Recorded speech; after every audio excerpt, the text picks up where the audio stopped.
I would say, sadly, it would not be surprising from a governor who, let's not forget, on Christmas Eve, put migrant children on the streets in below 0-degree temperature. That's what we saw from this governor. The governor is Greg Abbott of Texas. He professes to be a Catholic, a religion whose foundational belief demands kindness to migrant children on Christmas Eve of all nights. The baby born the next day, on Christmas Day, was a migrant child, according to every religion's account of the life of Jesus Christ. Greg Abbott ignores his religion's teachings on the death penalty and always competes for most prisoners put to death per year. His religion should be irrelevant to his governing, but like all Republican politicians, Greg Abbott pretends that his governing is guided by religious principles, specifically Christian principles. That is a lie, as the Houston Chronicle now proves once again in an exclusive report on what Greg Abbott's state troopers are being ordered to do at the southern border. I believe we have stepped over a line into the inhumane. That is what one state trooper at the southern border working for Greg Abbott said in an email to the troopers' superiors.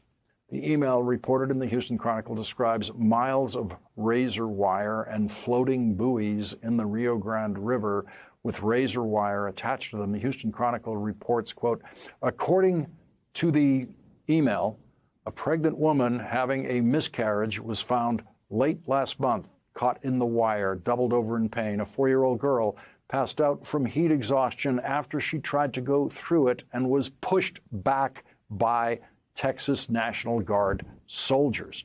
A teenager broke his leg trying to navigate the water around the wire and had to be carried by his father. Federal Border Patrol officials have issued internal warnings that the razor wire is preventing their agents from reaching at-risk migrants and increasing the risk of drownings in the Rio Grande. A mystery was solved by the state trooper's email. The trooper's email sheds new light on a series of previously reported drownings in the river, including a mother and at least one of her 2 children. According to the email, a Texas Department of Public Safety boat found the mother and one of the children, who went under the water for a minute. They were pulled from the river and given medical care before being transferred to emergency medical services, but were later declared deceased at the hospital. The second child was never found. Joining our discussion now is Texas Democratic State Senator Roland Gutierrez, who is now a candidate for United States Senate in Texas. Senator Gutierrez, thank you very much for joining us on this very painful subject. We thought we knew how bad it could get in the way Greg Abbott tries to publicly express his cruelty.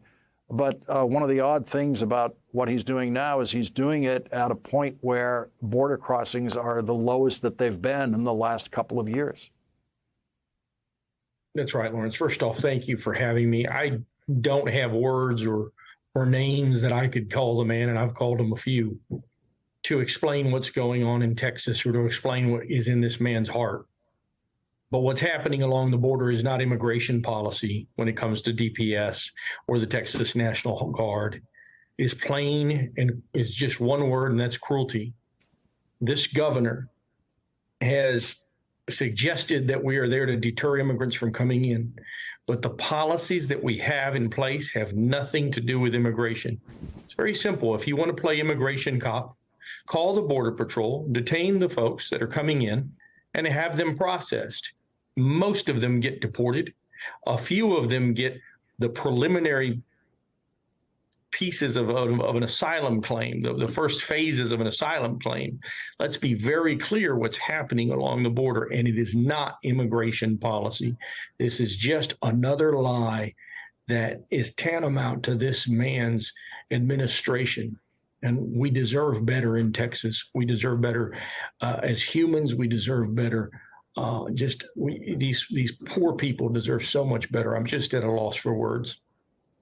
And what we're finding in the reporting is that these, the state law enforcement officials are under an order to behave this way. They're under an order to push people back into the water, to push children, push a 4-year-old girl, push her back into the water that she's struggling to get out of. Lawrence, let's be very clear. These are state crimes of child endangerment. They're federal crimes of using the color of your office and doing something illegal to these migrants. They are international crimes that we are seeing being committed every day on the border because of one man's decisions. And those decisions are based on nothing more than ambition. Ambition to do God knows what. I mean, he has not announced his presidency or his vice presidency. But here we are in a situation in Texas where we have one man's masochistic cruelty. And that's all I can say that this is cruelty, because there is no metric that they can count on. There is no metric that they can show that they have had any success over the last 4 years of Operation Lone Star. The last 6 weeks, we have seen greatly diminished numbers because the Biden administration re-implemented Title VIII, much to the chagrin of all of these Republicans that had us in court. Title VIII is a law enforcement protocol that keeps people out, tags them as they come in.